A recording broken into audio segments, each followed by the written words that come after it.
Hi, welcome back, everyone. We are here on the Writer's Parachute, where we are guiding writer and author dreams to a perfect landing. Today, we have with us a very special guest. We have Tracy Crump. She is an author, editor, speaker, and grandmother. We're going to be talking to her a little bit later about her book, Health, Healing, and Wholeness.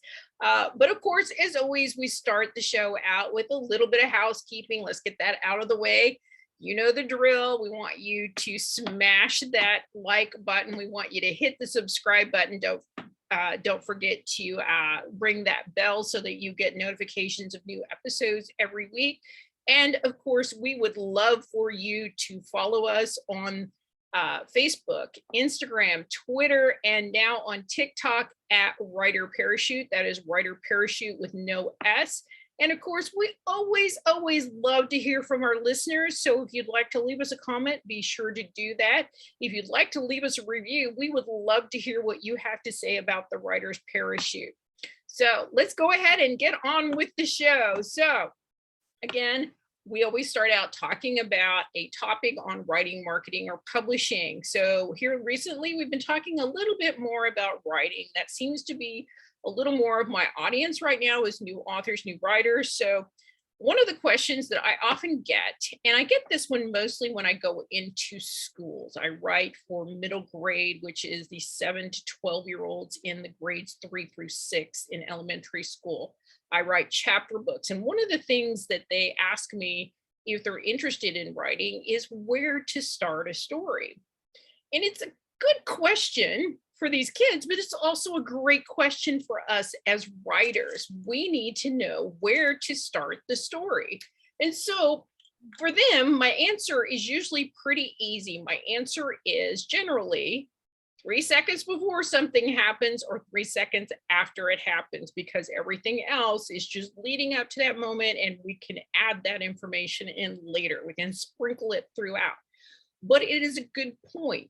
If you are not starting your story at the moment something changes so that we can sort of go on this modified hero's journey, then a lot of times what happens is you get caught in that telling and not showing, because you're doing this big information dump. You have to catch them up on who all the characters are and what they're doing and why they're doing everything. Whereas if you start with action, where something changes and totally turns their life upside down or changes something for them drastically, where they're going to have to make a choice, then that's where your reader wants to find you. We can always find out why they're doing it. We can always find out more about who's involved and why they're involved. But try to start your story with action, with a reason, and something has changed. Get into the story as quick as you can. Now, I know that there's hooks and stuff involved in there, but that's something that you can create and modify and kind of craft after you've gotten the story down. So we're talking about creating the story, first draft, getting it down, getting the story told. So I hope that's helpful for you. And of course, we want to move on and get on to our interview today with Tracy Crump. She is a special guest. She's an author, editor, speaker, and grandmother. And we're going to be talking to her about her book, Health, Healing, and Wholeness. Tracy Crump dispenses hope in her multi-award-winning book, Health, Healing, and Wholeness. It's devotions of hope in the midst of illness. Her writing has appeared in diverse publications, including Women's World, Focus on the Family, Ideals, Upper Room, and Guidepost books. Best known for contributing 22 stories to Chicken Soup for the Soul books. Her course on writing for the series is one of the Serious Writers' top sellers, and her popular newsletter includes story callouts. Tracy teaches writing workshops, proofreads for Farmers Almanac, and edits for private clients. She and her husband live in North Mississippi and dote on their 5 completely unspoiled grandchildren. Welcome to the Writer's Parachute, Tracy. I'm so glad to have you here today. Thank you, Donna. I'm so glad to be here. Well, great. So I've been reading through this, and what I find with books like this, the more like journals and devotionals, it's really hard to kind of read straight through. It's more of jumping around and going with what speaks to you. Is that kind of the point that you're making with this book, is that you can kind of open up and find what you need in that moment? Well, I hope readers would. I've had some that say they sat down and read the whole thing through, but part of the reason I wanted to use such a variety of stories in there is so that I could reach different people. Not everybody has the same health problem. You know, some devotional books, I didn't find a lot on this type of topic, but those that I found usually just covered one health issue like cancer. Right. And cancer is devastating, but there are a lot of health problems that people have that are just as devastating that are not cancer. So I wanted to reach a lot of different people where they were. Right. Well, it really spoke to me. Now, a lot of the listeners and followers of podcasts know that I have a neuromuscular condition that I've had for about 35, almost 40 years now. And it does kind of turn your world upside down. It's like, I know that one of the things that I try to explain to people is I have to make choices.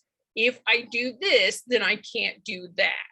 And a lot of people don't understand that, why I have to really think and put a lot of process into what I'm going to do and how I create my schedule, and why it's really difficult for me to just kind of jam extra stuff in. So I was really glad to read your book. And as I said, I kind of skipped around because I wanted to get a feel for the whole thing. And I really did love the stories. I mean, you really did kind of bring them to life. And we're going to talk a little bit more about that in a minute. But I wanted to talk about what actually got you inspired and started with writing. Well, Donna, it's kind of funny because I really never wanted to be a writer. Probably most of your guests say they've been writing since they were 5 years old, but I actually hated writing in school. I wanted to be a nurse. And so that's what I did. Went on and worked in ICU for 5 years.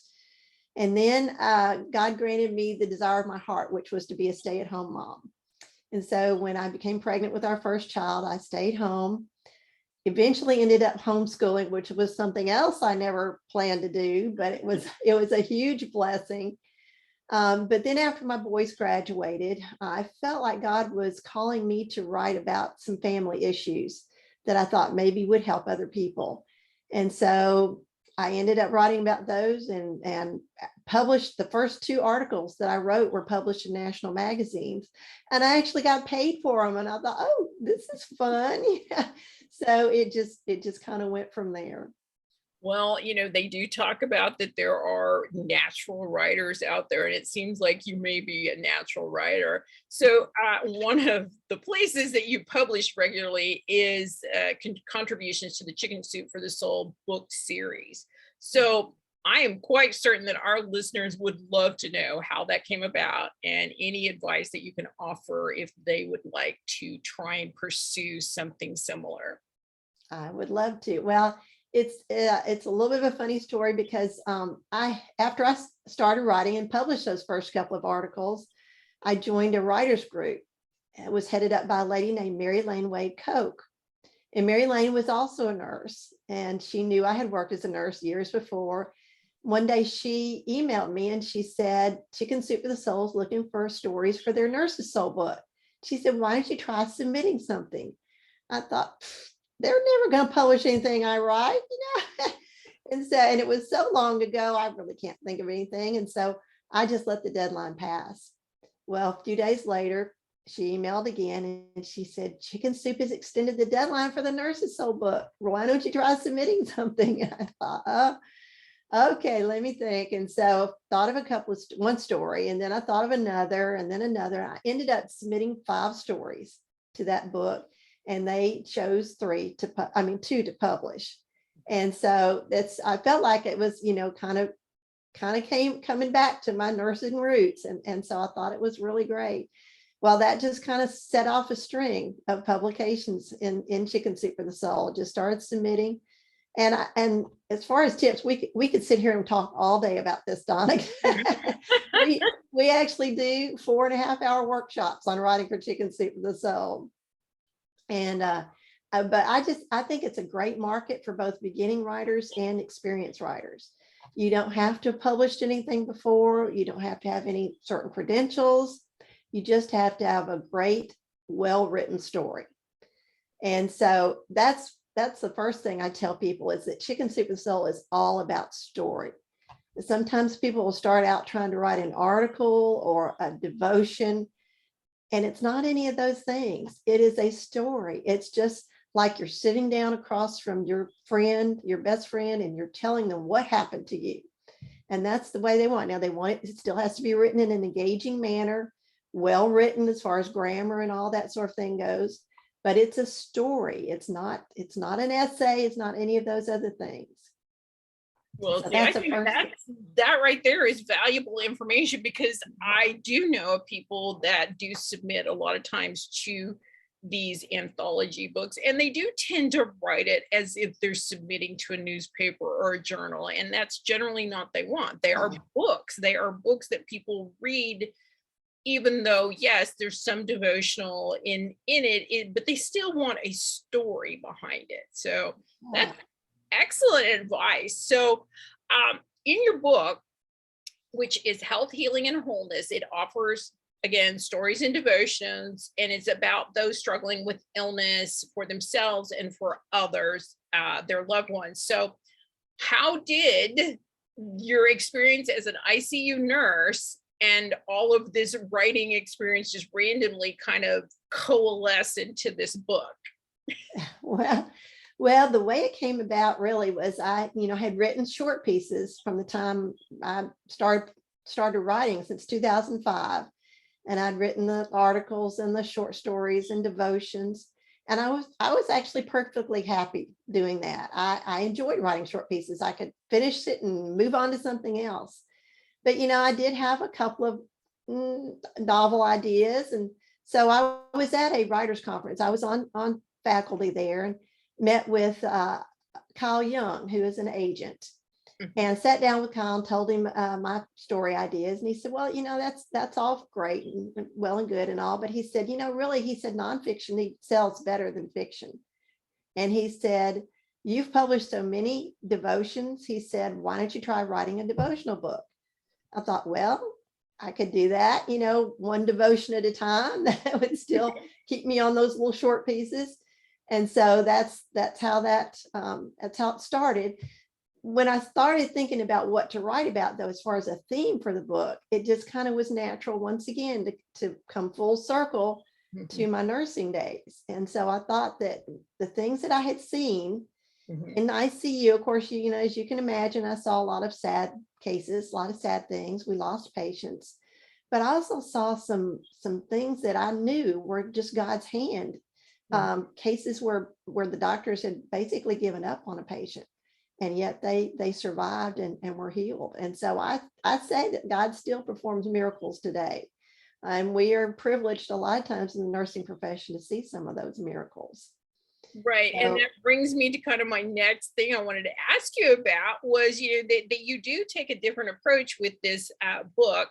And it includes, again, some of these heart-wrenching stories, but it also has faith, healing, and hope with some prayer, scripture, and meditation, which is kind of a unique way or approach to it. So I did appreciate that, but I wanted to know why you felt like these were critical to all kind of pull together for this book.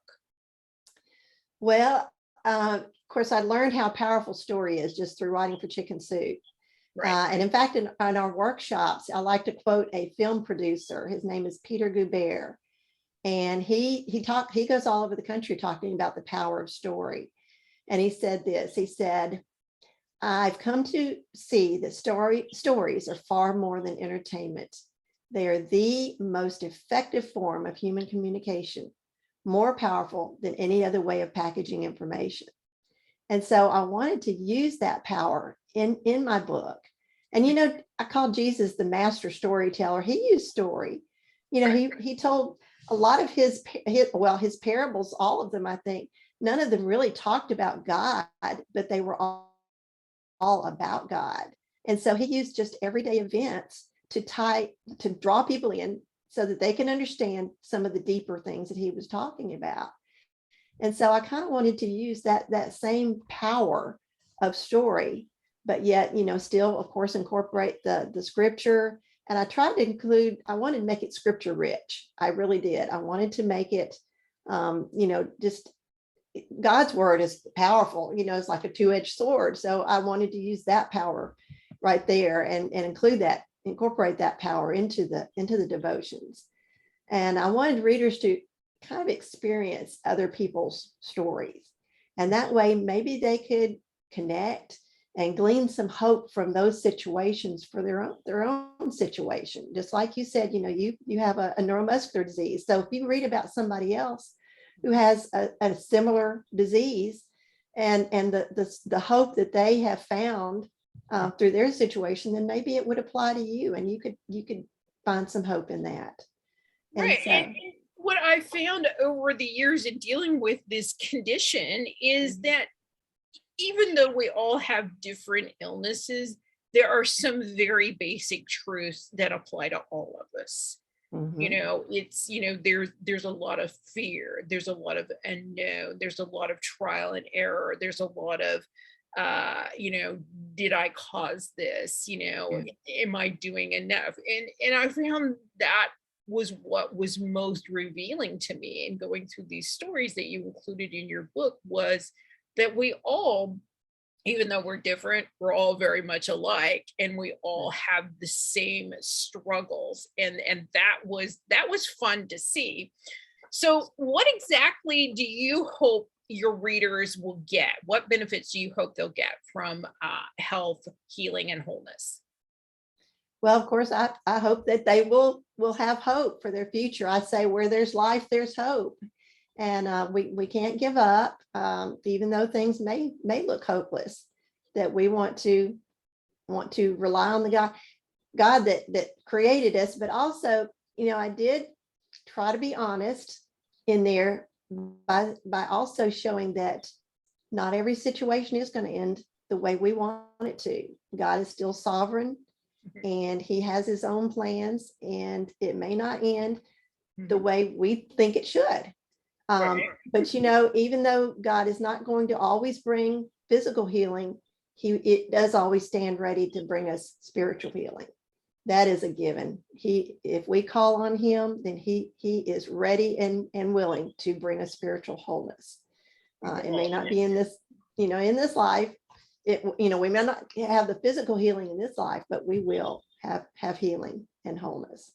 Right. So and like I said, that just gives you a really good example of what you're going to find in this book. It honestly, it sounds like she's reading right directly from the book. So I know she wrote this. It is her voice completely. And it just kind of gave me chills when you were saying that, because I could almost remember reading almost exactly those words somewhere in your book.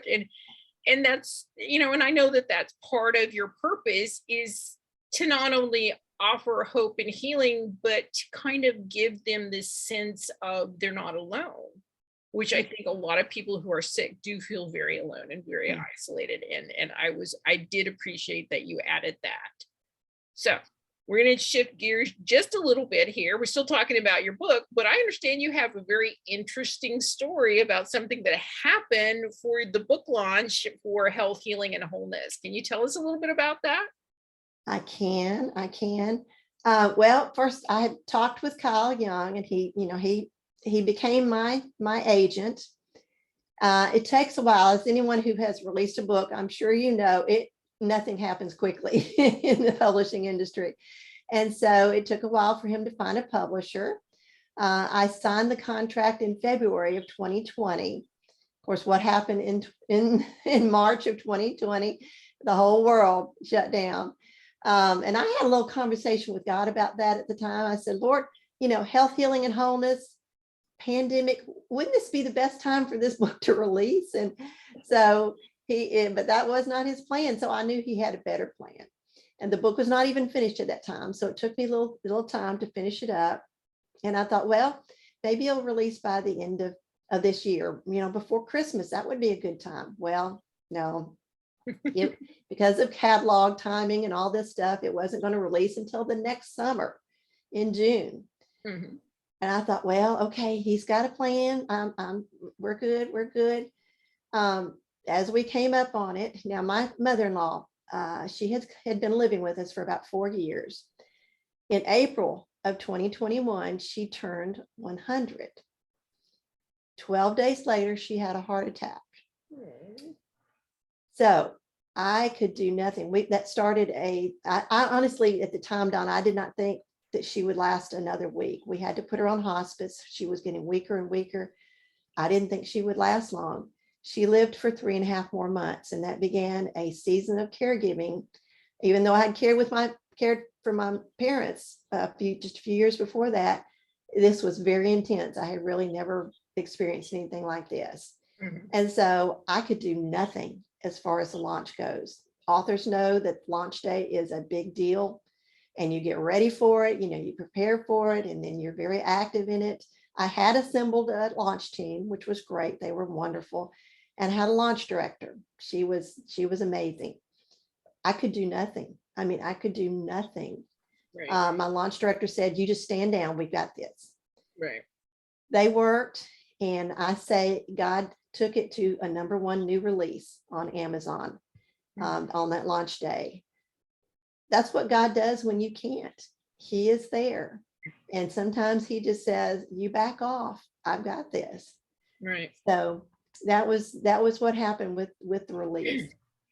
Which is a very good point on a couple of different levels. Number one, thank goodness you had a launch team in place. So, there you go. If you're thinking about, oh, I don't need a launch team, well, here's a perfect example of maybe you do need a launch team, because you never know. I've heard of authors, unfortunately having car accidents or family emergencies. Just life happens. Life happens when you're making plans. And, so yeah, you do have to make alternate plans. Yes, we want to always go with plan A, but it's always a good idea to have plan B, because you never know what's going to happen. But that is an amazing story.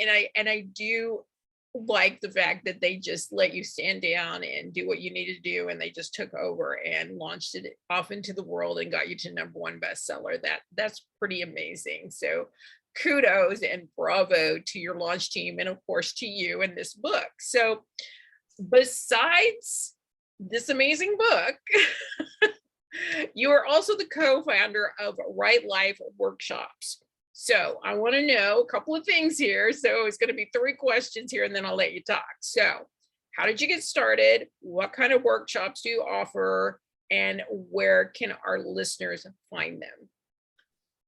Well, that lady who encouraged me to submit to Chicken Soup for the Soul, Mary Lane, she and I got together, and we did our first little workshop at a local library here, and we had 9 attendees. But we had such a good time. It's when we started a newsletter, actually. We decided, okay, we're going to keep in touch with these people. We started a newsletter, started sending story call outs for Chicken Soup for the Soul, and then eventually for other anthologies that we learned about. But anyway, she and I decided, well, let's name this. Let's really start doing this. And so we called it Right Life Workshops. We did plan to do other workshops. We did some webinars. Back when webinars were the thing before Zoom came along. And we did a couple of other webinars, but Chicken Soup for the Soul was what everybody wanted to know about. That's such a popular series, been around for almost 30 years now. So that's what we ended up doing. We did a lot of local workshops. We traveled for a short distance. We live in the Memphis area, and we would travel some. And now I have another, Mary Lane now is caring for her elderly mom. And so a mutual friend, Andy Lehman, and I do a lot of workshops together. Of course, with COVID, we haven't been able to do very much, but anyway, we just love it. People ask us, why can't you put this online? And of course, we did the webinars at one time, but we do the 4.5-hour workshops, and we do a lot of hands-on things. So we have 2 breakout sessions, and it's so face-to-face is just the best way to do that. One lady told us one time, she said, I couldn't imagine how you could fill 4 hours. She said, I haven't looked at my watch a single time since we've been here. They just, they just love it. We have a blast with it. And so Right. we partner with people in other areas who want to bring that to their church or their community. As long as it's in about 5 hours or so of the Memphis area. So that's pretty much what we do. It's pretty much we focus on chicken soup for the soul, and they can find that at either my website, which is tracycrump.com. It's TracyCrump.com, or Write Life Workshops, and that's WRITE Life Workshops with an S.com. And we don't have anything really planned right now. I'm hoping a couple of libraries have, and this is in the Memphis area, we're just south of Memphis, have talked about putting this on, and we charge attendees to attend, but they're talking about putting it on for free. And so if they'll just watch our websites, then we will announce that, or my Facebook page will announce those. Also at the Mid-South Christian Writers Conference, which is held in the Memphis area each spring. I think it'll be March maybe 18th through 19th next year, or 17th through 18th. I believe that's right. They're having me do a 3-hour version of this same workshop. So it's a very affordable conference, and that would be part of it. That would be one of the Friday workshops that they'll offer. Okay, awesome. So I'm going to follow up just with a couple of things. Of course, we want to make sure that you do get that website for both of hers. We do have all of the links in the show notes. So if you didn't catch that, you didn't write it down, or you want to check it, we will have that. We'll have links to her website at TracyCrump.com. I don't know why my tongue is, I just washed it. I can't do anything with it. And the Write Life workshops.com. So we will have that for you in the show notes, along with her Facebook page and her other social media. So, and I just have one thing I wanted you to clarify. When you talk about the story call outs, you're talking about the item or the topics that Chicken Soup for the Soul is looking for stories about. Is that correct? Right. They will send, and they'll have those listed on their website too. That's at chickensoup.com.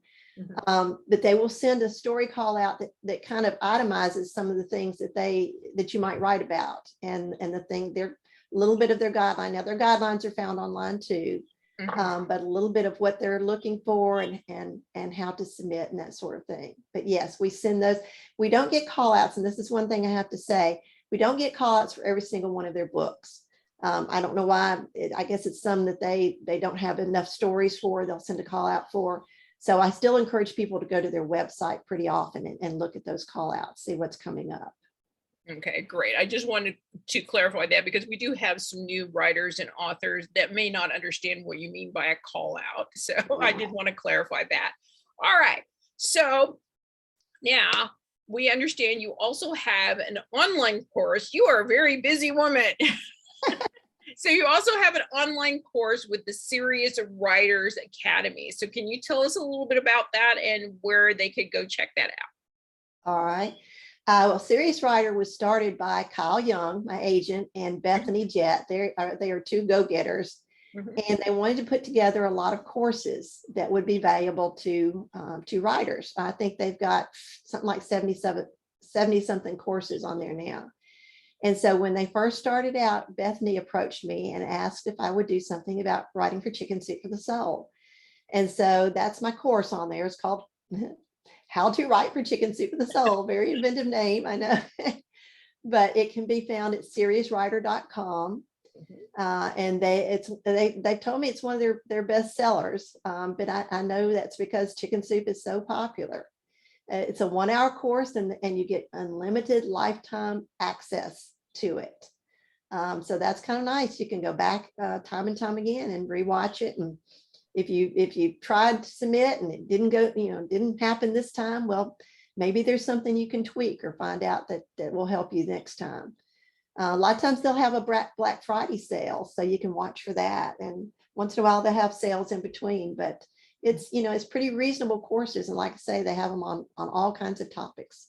All right. Well, that's amazing. So if you are interested, if you're in our listening audience and you are interested in writing for or submitting for the Chicken Soup for the Soul books, then I would say go to Serious Writers or seriouswriter.com and check out this course that Tracy has put together. And or if you're in the Memphis area or the close by the Memphis area, go to her website at tracycrump.com or at the writelifeworkshops.com and check out her local workshops that she does that covers that and many other things. So, all right. So now we always have the authors here on the Writer's Parachute that we ask them this question, saying that, almost all authors and writers have some kind of obstacle or stumbling blocks that they experience while they're writing and publishing their book. So what were your biggest lessons and what did you learn from them? Well, I guess the biggest one, and I knew it was going to be, like you say, an obstacle or a stumbling block, but was the marketing part. I had written short pieces for years and years, and you have to study the market still. You have to find out what magazines say would be interested in your piece. But once you write it and submit it, you're done. You don't have to do anything else. It's not the case with books. And I know that you have to market your book, that the publishers just don't do that anymore like they used to. So that was a big learning curve for me.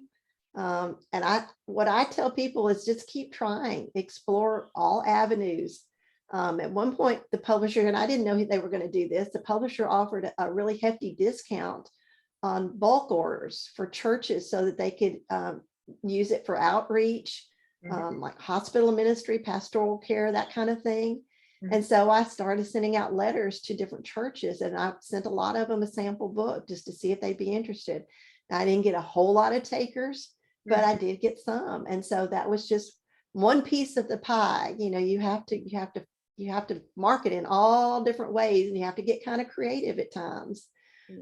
My one big dream didn't come through. I had hoped that we could get the book into hospital gift stores. I thought that would be the perfect avenue for it. But it's kind of a closed market. Right. And so far that hasn't happened, but I'm still hoping we can do that. Right. And for those of you listening and wonder why that is, a lot of times these gift shops that are attached to the hospitals are run by nonprofit organizations, and they do have very limited space. So they only want to carry things that they're pretty sure that people are going to want to buy. So unless you're on the the top 100 bestseller list on the New York Times, you're not likely to get in these very small, unique bookstores. So, but keep trying. You may find one that says yes. So, just keep trying. And to your you're talking about, try everything, because what happens is what works for you may not work for somebody else. But that doesn't mean that it may not work for the next person, or some modification of what works for me and what works for you may work better for a third person. So again, your book marketing is going to be as unique as your book. So just keep that in mind. And what I commonly say, book marketing is all about finding where your audience is so that you can go tell them that they really need to read your book. So that's the hard part. It's figuring out where to find your audience and who your audience is. So some people, have different ideas about who their audience is, but we're not going to get too much into that, but it is about finding your audience. So you also recently started a blog. So what kind of a topic are you including with this blog, and what's it about? Well, it's called Caregivers Corner. And it's for caregivers. And of course, as I mentioned before, I cared for my parents for about 6 years.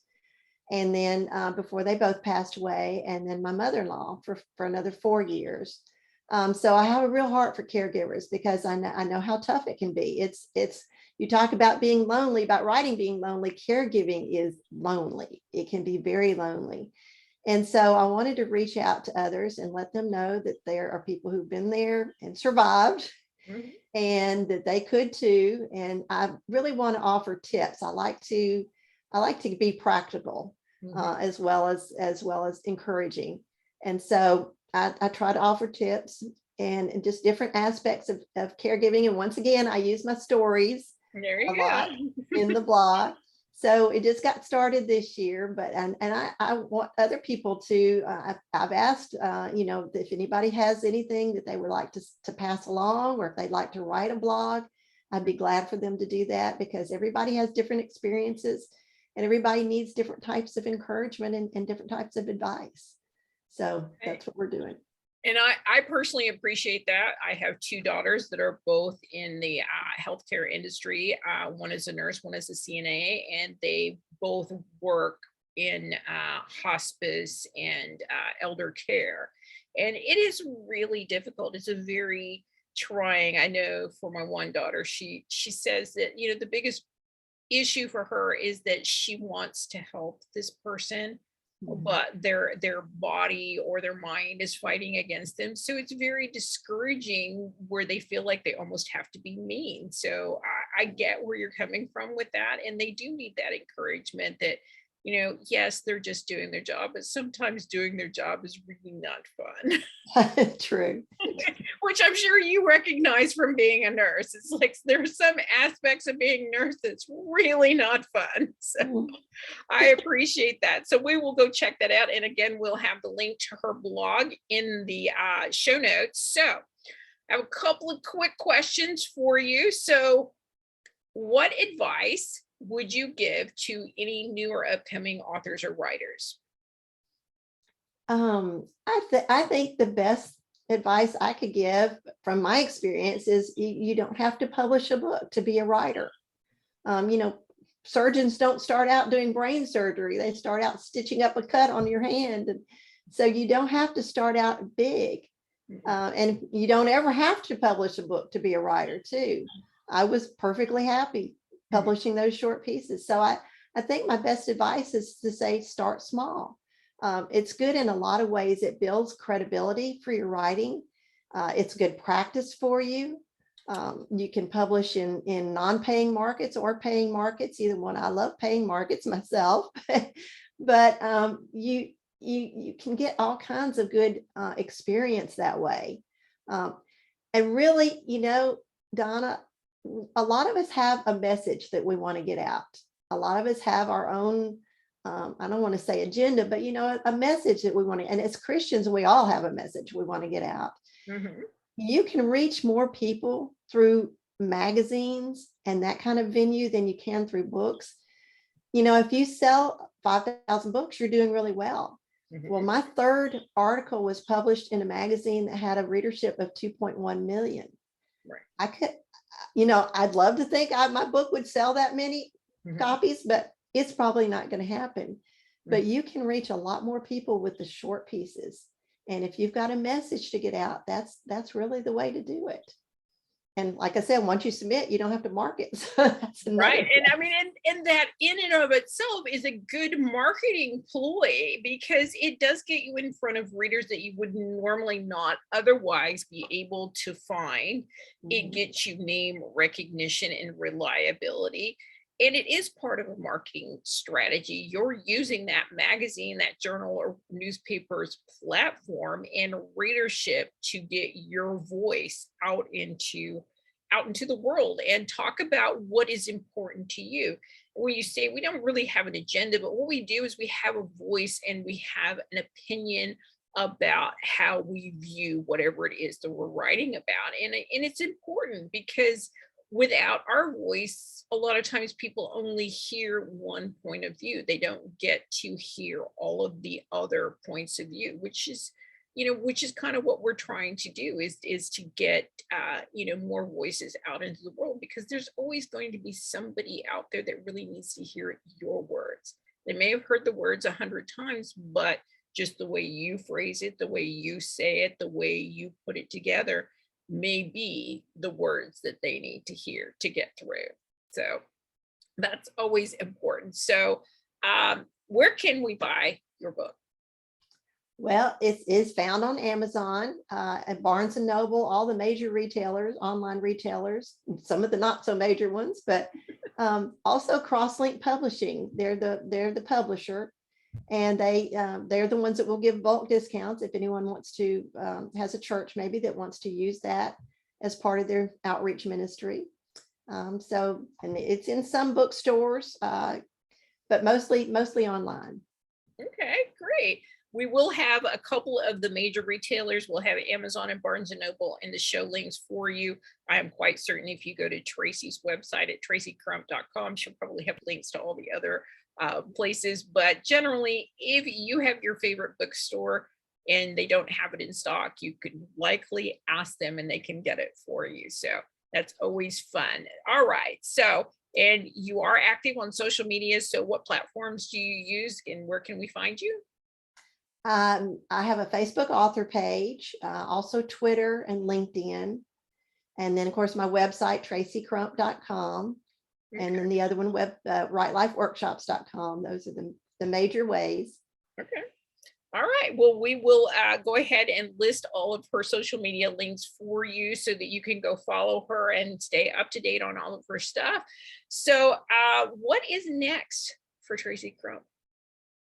Well, after I got through the marketing, I wasn't sure I ever wanted to publish a book again, but actually, I think that a book on caregiving for caregivers, another devotional book is what I think I would like to do.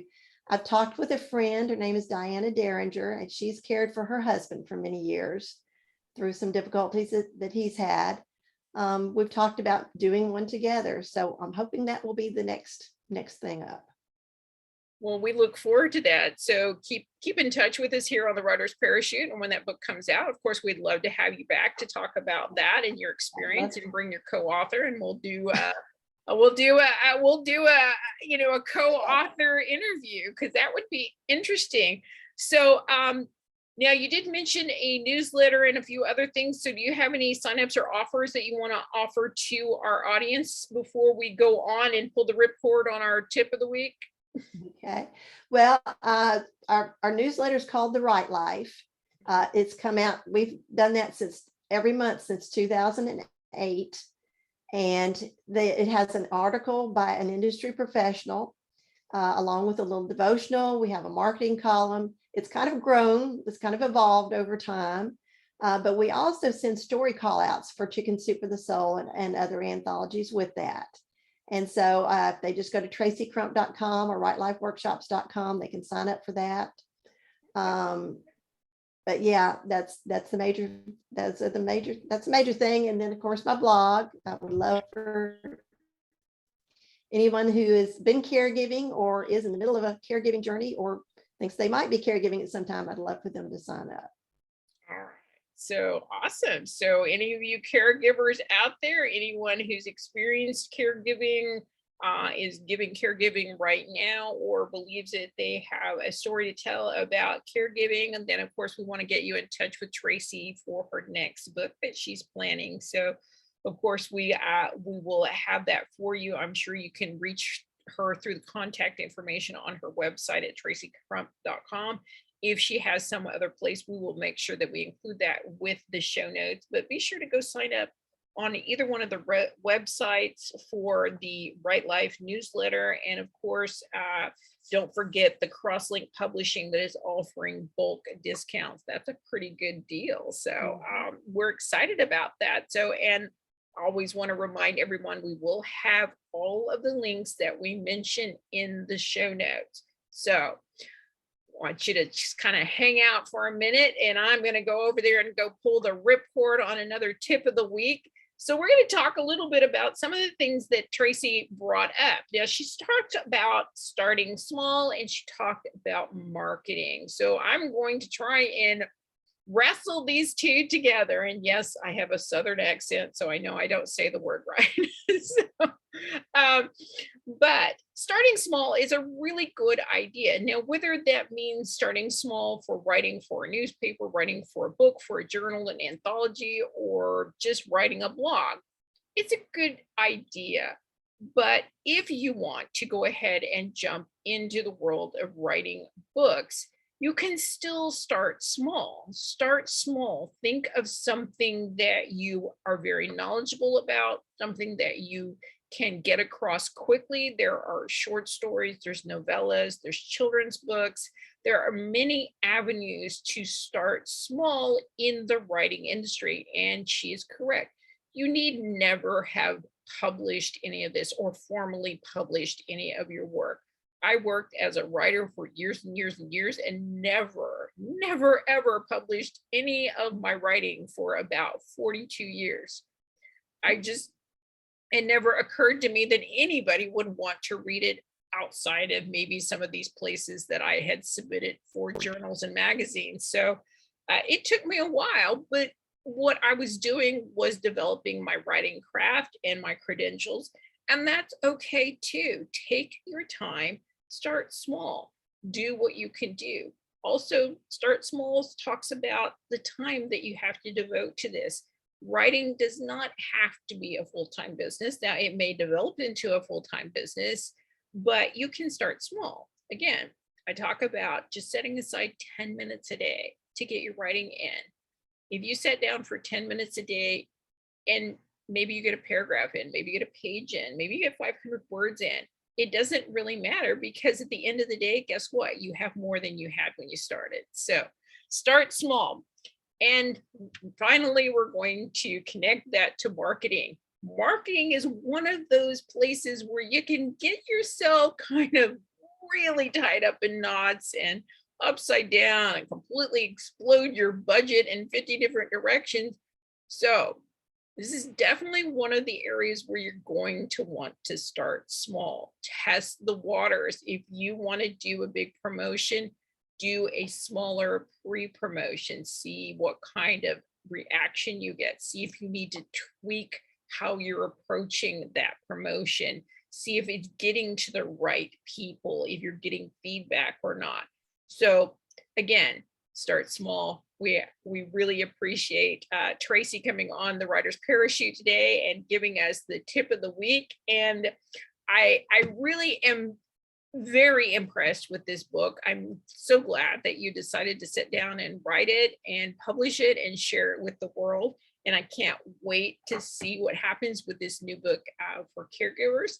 And of course, I really think I'm going to go check out some of your workshops and some of your programs over at the Write Life and Serious Writer Academy. So thank you so much for being here with us today on the Writer's Parachute. Did you have anything else you want to add, Tracy, before we go ahead and go off into the sunset?